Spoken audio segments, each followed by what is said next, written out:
Hello, দেখো এটা আমাদের গ্রাম।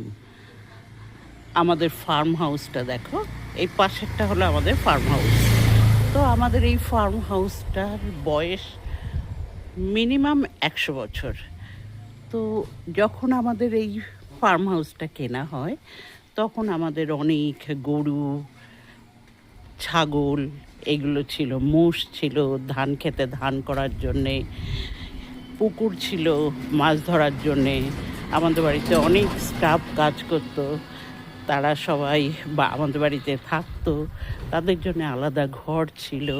তখন অবশ্য আমাদের বাড়িটা এরকম মানে ইটের তৈরি ছিল না, টিন মাটির তৈরি বড় বড় ঘরের বাড়ি ছিল।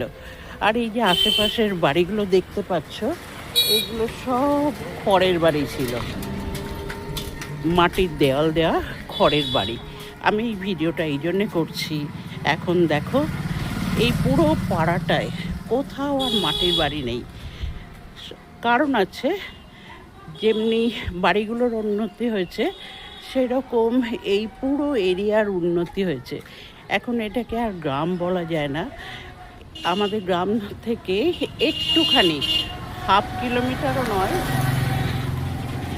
হাফ কিলোমিটারও কম রাস্তা গেলে বড় রাস্তা, যেটা কলকাতার সাথে কানেকশান আছে, অন্যদিকে তোমার ঝাড়খণ্ডের দিকে রাস্তা চলে গেল। তো এই গ্রামের এখন অনেক উন্নতি হয়েছে, অনেক বিজনেস বেড়েছে, ইনকামের সোর্স বেড়েছে। আর একটা কথা হলো, পড়াশুনো শিখে গ্রামের বাচ্চারা বিভিন্ন জায়গায়, ইভেন আউট অফ ইন্ডিয়া পর্যন্ত কাজ করতে চলে গেছে।